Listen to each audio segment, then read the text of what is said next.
Alors on se retrouve pour une nouvelle vidéo YouTube et aujourd'hui je vais parler d'un thème qui touche énormément de gens et je vais commencer avec une phrase de Proverbe 7 qui dit « Tel que l'homme pense, tel il est ». Et si tu veux aujourd'hui arriver à une nouvelle dimension de ta vie, si tu veux pouvoir avancer avec Dieu ou si tout simplement tu veux changer, il faut que tu arrives à redimensionner tes pensées. Et c'est vrai que les scientifiques n'arrivent pas à déterminer le nombre de pensées qu'un être humain lambda peut avoir par jour, mais on est persuadé qu'il y en a énormément.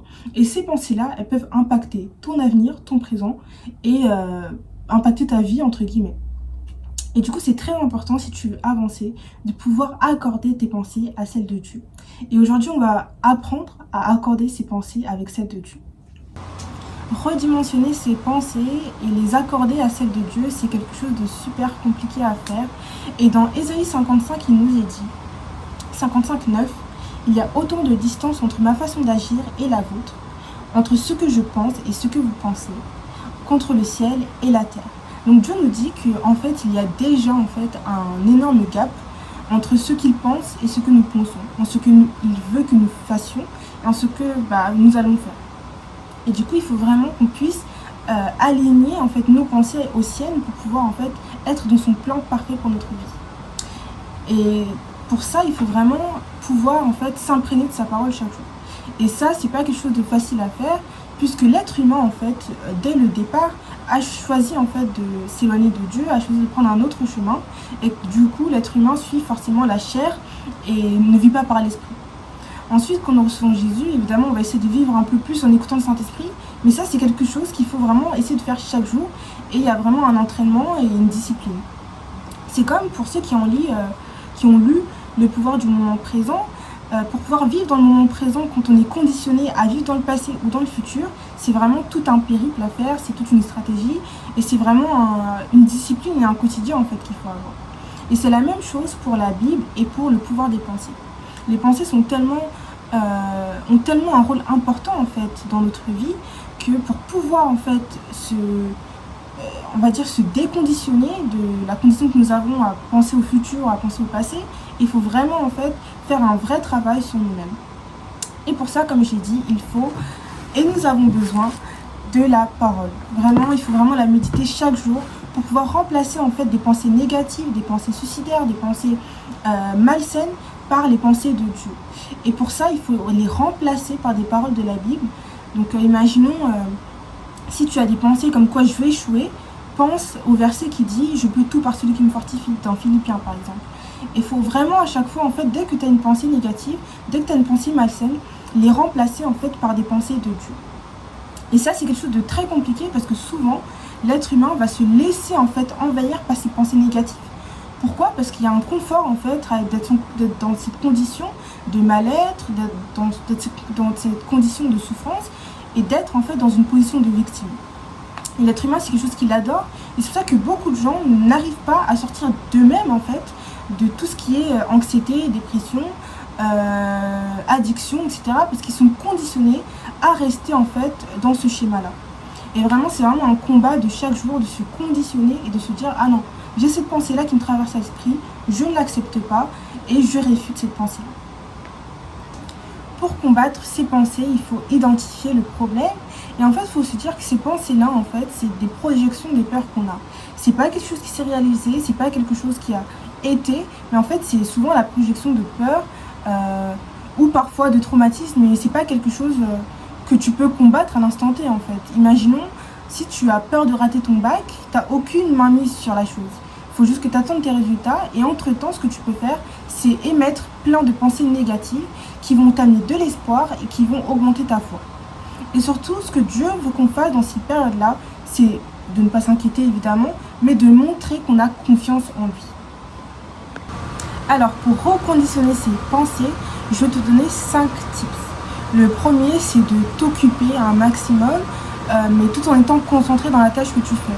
Par exemple, si tu regardes une série ou si tu lis un livre, quand on lit un livre, surtout un bon livre qu'on aime, on va être super entraîné dans l'histoire. Et limite, on va se créer une bulle qui va nous faire penser qu'à l'intrigue du livre. Le deuxième tips, c'est le fait de remplacer ces pensées, comme j'ai dit, par des pensées de Dieu, par ce qui est dit dans la Bible. Imaginons, comme j'ai dit, si tu penses que tu vas rater ton bac, si tu as une pensée qui dit je vais échouer, tu vas te dire je peux tout par celui qui me fortifie. Si tu vas passer ton permis ou si tu as une crainte d'un avenir, par exemple, il y a des gens qui ont juste la crainte de l'avenir.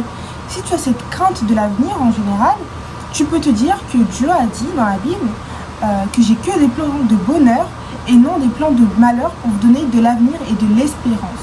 Dis-toi que Dieu a un plan parfait pour toi, pour ton avenir, et ça vraiment tu peux te le répéter quotidiennement. En parlant de choses répétées, on passe au troisième tips. Le troisième tip, c'est tout simplement le fait de se dire des paroles positives dès le matin. Moi, c'est vrai que parfois le matin, je prie, etc. Et je dis tout simplement, je m'attends à de belles choses. Je m'attends à passer une bonne journée.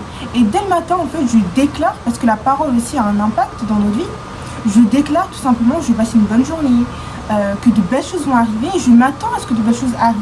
Et souvent, quand tu t'attends, et quand tu as la foi que de belles choses vont arriver, souvent tu passes une très bonne journée. Et être dans cette optique-là, ça te permet tout simplement d'avoir d'autres pensées en fait, et de se dire, ah ben forcément quelque chose de bien va arriver, et du coup tu as pensé à de bonnes choses, tu vas être plus joyeux dans la journée, et tes pensées vont être reconditionnées et remplacées du coup. Donc le cinquième type plutôt, c'est le fait de quand tu te sens envahi par des pensées négatives, quand tu es au bout de faire une crise d'angoisse, ou quand tu vas péter un plomb parce que tu as plein de choses qui ne vont pas, etc.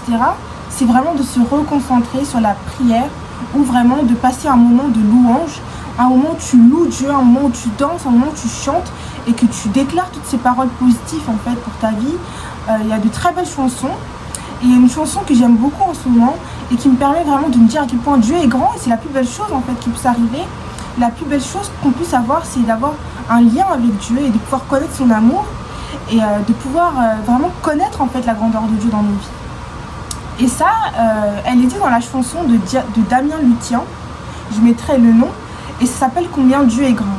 Et cette chanson vraiment, c'est vraiment une chanson qui permet de louer Dieu et de penser vraiment aux choses positives dans ta vie. La deuxième chanson que j'aime bien, ça s'appelle Abrite-moi, et ça te dit vraiment que malgré tout ce que tu traverses, tu pourras avoir Dieu qui est avec toi dans les tempêtes. Et vraiment, quand tu te sens submergé par les problèmes de la vie, tu peux vraiment chanter cette chanson, pleurer en chantant, et vraiment, ça te met en fait dans un mood qui remplace en fait toutes ces pensées par des pensées d'espoir et des pensées en fait d'amour pour Dieu surtout. Voilà. Donc même aussi quand tu te sens submergé, vraiment n'oublie pas en fait de remplacer ces pensées aussi par la prière. Vraiment essayer de prier à Dieu et de lui déverser en fait ton fardeau. Il est dit en fait dans la Bible que Jésus veut qu'on lui dépose notre fardeau et qu'on prenne le sien. Le fardeau de Jésus, c'est tout simplement le fait de parler de lui, de parler de la parole. Et voilà, nous, il nous demande juste ça, il nous demande de partager en fait l'évangile, de partager la bonne nouvelle. Et voilà, il nous demande de prendre ce fardeau-là, de partager la parole et de lui laisser en fait tous nos soucis et de tout lui déposer. Donc vraiment, quand tu te sens submergé par ces pensées négatives, n'hésite pas à tout déposer auprès de Jésus-Christ. Pour le cinquième tips, c'est un tips que j'ai eu en lisant le livre Le pouvoir du moment présent. Donc ce n'est pas un livre chrétien, c'est un livre que même si toi tu es athée et que tu t'intéresses pas vraiment au livre chrétien, tu peux lire et qui est très très bien. C'est du coup le pouvoir du moment présent par Eckhart Tolle. Et en fait, il y a un tips qui m'a beaucoup aidé à ne pas être submergé par les pensées, c'est de se dire en fait, se demander plutôt, quelle sera ma prochaine pensée. Quand tu as plein de pensées négatives, quand tu es envahi, je te propose en fait de te poser, de méditer et de se dire, quelle sera ma prochaine pensée. Et ça t'aide en fait à rentrer dans un moment en fait de méditation où tu vas profiter du moment présent et où tu vas oublier en fait toutes ces pensées négatives. Évidemment, c'est vraiment un type qui est sur le court terme, parce que ces pensées vont forcément revenir. C'est pour ça que je te dis que vraiment, quand ces pensées reviennent, il faut vraiment les combattre. Et voilà. Donc voilà, tu as 5 tips pour pouvoir rechanger et redimensionner tes pensées négatives et surtout changer d'état d'esprit. Et vraiment, en pouvant du coup changer d'état d'esprit, tu vas pouvoir aussi changer de mode de vie et tu vas pouvoir voir les choses vraiment d'un autre œil et surtout de pouvoir avancer. Parce que quand on est accablé par des pensées négatives, quand on a vraiment